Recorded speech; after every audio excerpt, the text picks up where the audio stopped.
जय Hind and hello guys, स्वागत है आपका आपके अपने YouTube चैनल ज्ञानदेह होस्ट में। एंड इस वीडियो के अंदर आपको बताने वाला हूं bank of Baroda local bank officers यानी कि LBO ऑनलाइन फॉर्म 2026 के बारे में कि कैसे आपको इसका फॉर्म फिलअप करना है। गाइस मैं आपको बता दूं कि वैकेंसी 2482 पोस्ट पर निकाली गई है और कैंडिडेट इसमें ऑल इंडिया से अप्लाई कर सकते हैं। तो वीडियो को आपको पूरा देखना है, यहाँ पर आपको स्टेप बाय स्टेप पूरी जानकारी दी जाएगी। तो चलिए शुरू करते हैं। अगर आपने अभी तक वीडियो को लाइक शेयर नए किया हो तो कर दे और चैनल को सब्सक्राइब करके बेल आइकन ऑन कर ले। इसके बाद जो लिंक वीडियो के डिस्क्रिप्शन में दिया है आप ओपन करेंगे, आपको जानने को मिलेगा 2482 पोस्ट पर ये वैकेंसी निकाली गई है और इसके फॉर्म आप लोग 18 अगस्त से लेकर के 7 सितंबर 2026 तक भर पाएंगे। इसके अलावा बात करें एप्लीकेशन फीस की तो जनरल OBC EWS के लिए 850 है और SC ST फिजिकली हैंडीकैप के लिए 175 है। एज लिमिट आपकी 21 से 30 साल के बीच रखी गई है और डिग्री पास कैंडिडेट अप्लाई कर पाएंगे। फिर आप देखेंगे कि कौन सी स्टेट के लिए कितनी वैकेंसी निकाली है एंड उसके लिए उसकी जो लोकल लैंग्वेज है वो कौन सी है। ये सभी इन्फॉर्मेशन आपको यहाँ पर देखने को मिल जाएगी। सभी जानकारी चेक करने के बाद आप नीचे की तरफ आएंगे और इसमें जैसे कि मैंने बताया कि क्वालिफिकेशन ग्रेजुएशन की योग्यता मांगी है। साथ ही यहाँ पर गाइज आपसे जो आपकी लोकल बैंक जो लोकल लैंग्वेज है वो भी आपको आनी चाहिए, वो आपको लिखनी पढ़नी और बोलनी आनी चाहिए। एंड सैलरी आपको किस तरह से मिलेगी उसका जो स्ट्रक्चर है वो भी यहाँ पर आपको बताया है। एंड ऑफिशियल नोटिफिकेशन PDF के ऊपर क्लिक करके आप इस PDF से भी देख सकते हैं। जो इन्फॉर्मेशन मैंने आपको दी है वो आप यहाँ से डबल चेक कर सकते हैं। ग्रेजुएशन मांगी है, साथ ही 1 साल का आपसे पोस्ट क्वालिफिकेशन एक्सपीरियंस भी मांगा है और ये भी आपका कंपलसरी रूप में है, यानी कि बिना एक्सपीरियंस के आप अप्लाई नहीं कर पाएंगे। एंड फिर यहाँ पर आप स्टेट वाइज लोकल लैंग्वेज उनके लिए किस कैटेगरी में कितनी वैकेंसी निकाली वो भी चेक कर सकते हैं। जो यहाँ पर ये स्टेट मेंशन की गई है इन स्टेट से ही कैंडिडेट अप्लाई कर पाएंगे। और अगर आप मान लीजिए जैसे कि अप्लाई करना चाहते हैं पंजाब के अंदर और आपको पंजाबी आती है बट आप पंजाब से नहीं हैं तो गाइज़ आप इसमें अप्लाई कर सकते हैं। बस आपने पंजाबी लैंग्वेज को पढ़ा हो, आपके पास लिखनी पढ़नी और बोलनी आती हो या फिर आपने 10वीं के अंदर पंजाबी सब्जेक्ट लिया हो तो आप इसमें एलिजिबल हो जाएंगे। तो ये चीज़ आपको समझ में आ गई। अब गाइज़ पूरी इन्फॉर्मेशन आपने डबल चेक कर ली है तो अगर आप एलिजिबल और आप ये फॉर्म भरना चाहते हैं तो इंपॉर्टेंट लिंक के सेक्शन से अप्लाई ऑनलाइन लिंक ओपन करेंगे। अब आपके सामने यहाँ पर ये पोर्टल आ जाएगा जहाँ से आपको अप्लाई करना है। यहाँ पर आ जाने के बाद आप click here for new registration इसके ऊपर क्लिक करेंगे। इसके बाद इस तरह का इंटरफेस आएगा। अब आप सबसे पहले यहाँ पर जो भी आपका फर्स्ट नेम है वो यहाँ पर आप एंटर कर देंगे। फर्स्ट नेम को दोबारा डाल करके आपको यहाँ पर वेरीफाई करना है। उसके बाद मिडिल नेम डालना है, मिडिल नेम दोबारा डालना है, लास्ट नेम डालना है और लास्ट नेम को भी दोबारा डाल करके वेरीफाई करना है। मैं आपको बता दूं कि इसमें सिर्फ फर्स्ट नेम होना ही कंपलसरी है, मिडिल नेम लास्ट नेम होना कंपलसरी नहीं है। यानी कि जो सिंगल नेम वाले कैंडिडेट है वो आराम से अप्लाई कर सकते हैं, कोई भी इशू उनको नाम देने में नहीं आएगा। अब आप मोबाइल नंबर डालेंगे, मोबाइल नंबर दोबारा डाल करके वेरीफाई कर देंगे। अल्टरनेटिव नंबर के अंदर कोई आप अन्य नंबर यूज करते हैं तो वो नंबर आप यहाँ पर डाल देंगे। ईमेल आईडी में आपकी ईमेल में @ से पहले जो कुछ आता है वो टाइप करेंगे और डोमेन नेम्स के ऊपर क्लिक करके सिलेक्ट करेंगे कि आपका ईमेल किस डोमेन पर है। जैसे कि मेरा gmail.com है तो मैं इसको सिलेक्ट कर लेता हूँ।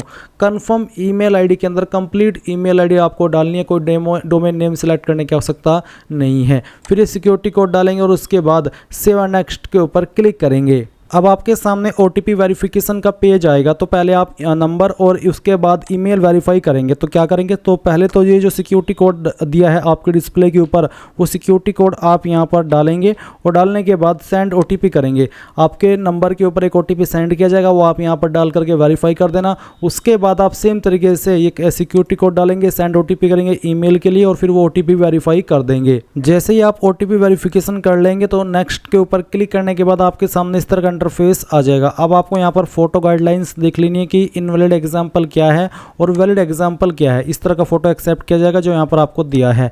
और टिप्स भी आपको बताया, नेचुरल डेलाइट हो, पोर्ट्रेट मोड हो, सोलो इन फ्रेम यानी कि फ्रेम के अंदर अकेले हो और होल्ड स्टडी यानी कि आपको रोकना है अपने आप को, प्लेन बैकग्राउंड, ये सब चीज़ों का आपको ध्यान रखना है। तो आप अंडरस्टूड प्रोसीड इसके ऊपर क्लिक कीजिए।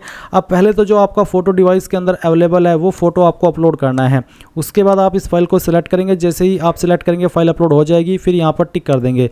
इसके बाद आपको एक लाइव फोटो कैप्चर करना है। अगर आप मोबाइल से करना चाहते हैं तो इस QR कोड को स्कैन करेंगे और अपने अन्य मोबाइल से इस फोटो को कैप्चर कर लेंगे। एंड अगर आप कंप्यूटर से करें तो कैप्चर फोटोज़ के ऊपर क्लिक कीजिए, आपका कैमरा ऑन होगा और कैप्चर के ऊपर क्लिक करके यहाँ से सेव कर देना।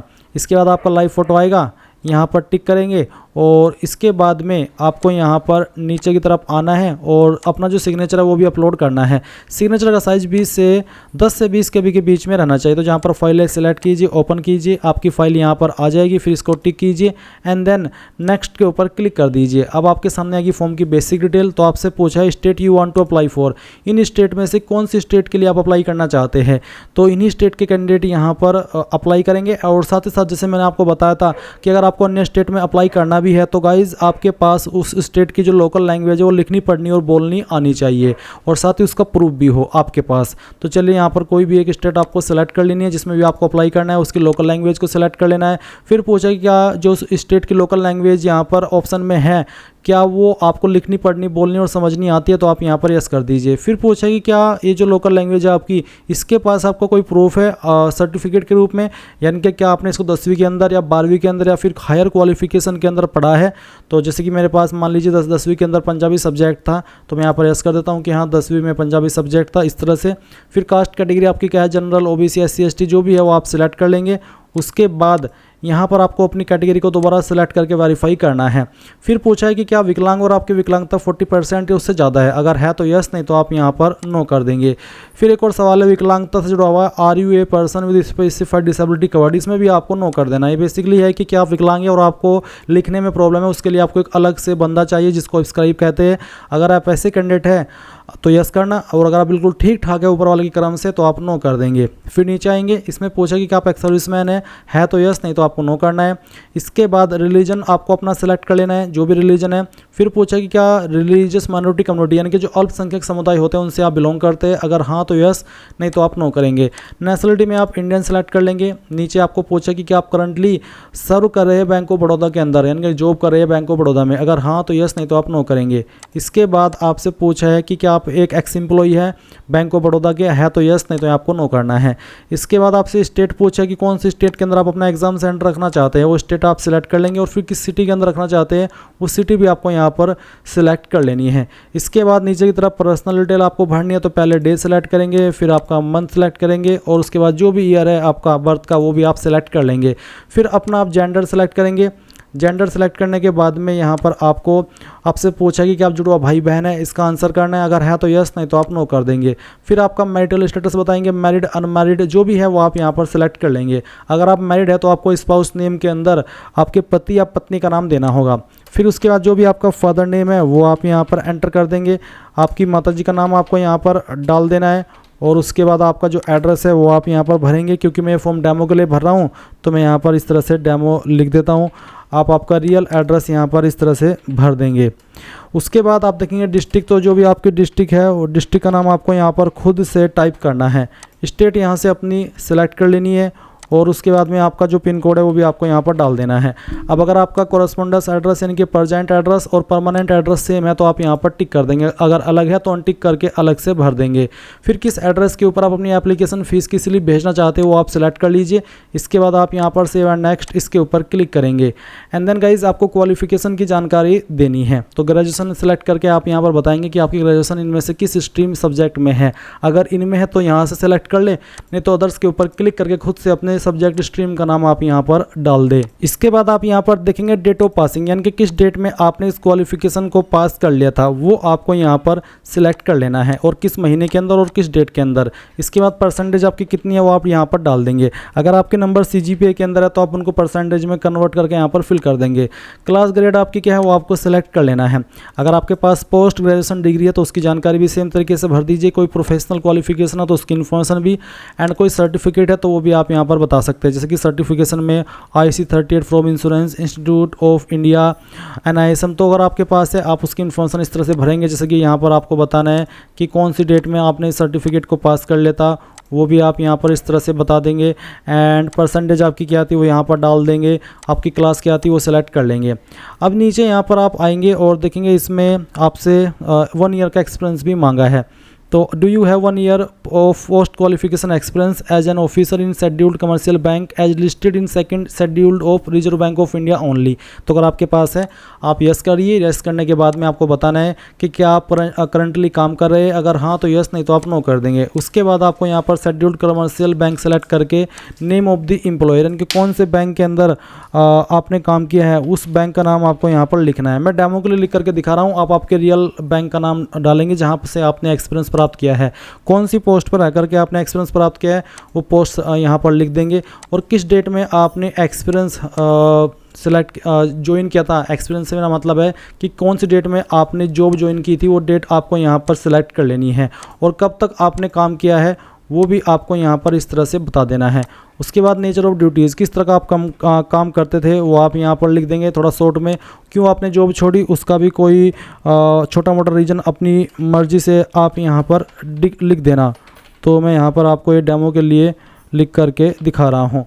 उसके बाद आपका एक्सपीरियंस कैलकुलेट कर लिया जाएगा मंथ में, और फिर यहाँ पर लैंग्वेज नोन में जिस भी स्टेट में आप अप्लाई कर रहे हैं उस स्टेट की जो लोकल लैंग्वेज है वो यहाँ पर देखने को मिलेगी। तो आपको बताना कि मुझे पढ़नी आती है, लिखनी आती है और बोलनी आती है। उसके बाद जो आपको सेकंड लैंग्वेज आती है वो भी आप यहाँ पर लिख देंगे और बताएंगे कि मुझे पढ़नी आती है, लिखनी आती है और बोलनी आती है। कोई तीसरी लैंग्वेज भी आपको आती है वो भी आप यहाँ पर लिख देंगे, और उसका स्टेटस भी आप यहाँ पर इस तरह से बता देंगे। अब आप सेव एंड नेक्स्ट के ऊपर क्लिक करेंगे। नाउ आपके सामने आपके फॉर्म का प्रीव्यू आ चुका है। जो भी जानकारी शुरू से लेकर अभी तक भरी हो सभी आपके सामने है। सभी जानकारी चेक करते हुए नीचे की तरफ आएंगे, आई एग्री इसके ऊपर क्लिक करके कंप्लीट रजिस्ट्रेशन इसके ऊपर क्लिक करेंगे और ओके कर देंगे। एक बार फिर से ओके करेंगे।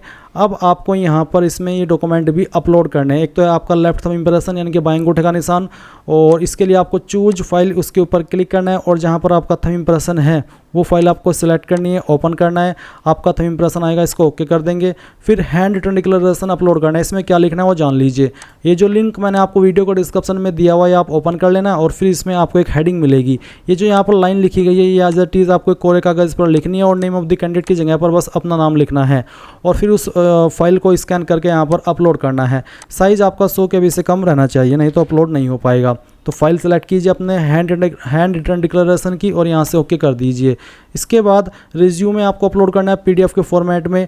10वीं का सर्टिफिकेट अपलोड करना है PDF के फॉर्मेट में, 12वीं का सर्टिफिकेट, उसके बाद एजुकेशनल सर्टिफिकेट एक सिंगल PDF फाइल के अंदर बना करके अपलोड करनी है। अगर आपको नहीं आता इमेज से PDF बनाना तो गूगल के अंदर आना, सर्च करना इमेज टू PDF, पहले वाली वेबसाइट ओपन कर लेना, सिलेक्ट JPG इमेज के ऊपर क्लिक करके जितने भी इमेज को आपको PDF में कन्वर्ट करना है वो सिलेक्ट कर लेंगे, और फिर उसके बाद ओपन करेंगे, कन्वर्ट टू PDF करेंगे। सिंगल क्लिक के अंदर ये फाइल PDF के अंदर बन जाएगी, और फिर वो यहाँ पर अपलोड कर देंगे।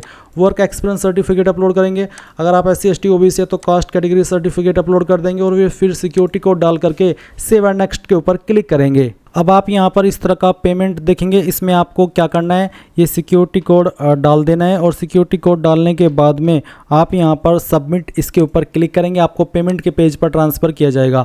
आप आपकी फ़ीस यहाँ पर इनमें से जिस माध्यम का इस्तेमाल करके जमा करना चाहे कर सकते हैं, जैसे कि credit card, debit card, net banking, UPI wallet. अगर आप UPI से करना चाहते तो शो QR इसके ऊपर क्लिक करना, इस QR कोड को अपने मोबाइल से स्कैन करके पेमेंट कर देना। जैसे ही पेमेंट हो जाएगा तो ऑटोमेटिकली ये वेबसाइट रिडायरेक्ट की जाएगी, और आप को इसी पेज पर ट्रांसफ़र किया जाएगा जहां से आपने फॉर्म फिल करना स्टार्ट किया था, और आप अपने फॉर्म का फाइनल प्रिंट आउट ले पाएंगे। इस तरह से गाइज आप लोग bank of Baroda local bank officer यानी कि LBO ऑनलाइन फॉर्म 2026 भर पाएंगे। सो ये थी आपकी पूरी जानकारी। Thanks for watching. जय हिंद।